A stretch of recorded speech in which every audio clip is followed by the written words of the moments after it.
微笑讲客语，咪咪笑讲合法。Hello， 大家好，我是徐薇老师，又来到了微笑讲客语咪咪笑讲合法的时候了。然后你的合法有讲了懂咪咪笑吗？有没有很开心的在讲客家话了呢？多学会一种语言呢，就能够多了解一种文化。所以呢，借由语言内容所表达出来的生活文化呢，就能够从语言当中体会出本身这个文化的内涵了。有一句客家话是这么说的：天爱你你扫，田爱你你倒。天就是地，爱你你扫，扫就是扫地的意思。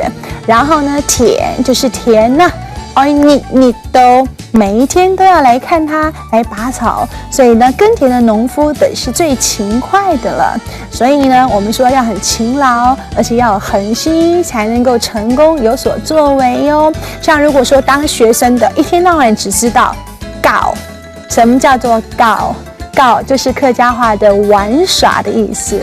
鬼你做底后搞，读书，整天都在那边搞，就是在那边玩，都不读书，那怎么会有好成绩呢？同样的，如果是上班族的朋友哦，一天到晚只想到不用了，不用了。什么叫做不用了呢？就是指休假的意思。一天到晚你只想到不用了，那么然后一直等，一直等，等什么呢？等领月给，月给，月给就是指 salary 领薪水，一天到晚在等那个 payday， 等那一天。好了，那你就一直等，一直等，工作就会不够努力了。那还有一句话呢，叫做人爱人打落，貨愛人受挫。什么意思呢？这个大落啊，其实是打击你的意思。所以呢，人其实要有别的打击，才会有竞争嘛。所以竞争呢，其实是自己努力改变向上一个很好的刺激哦。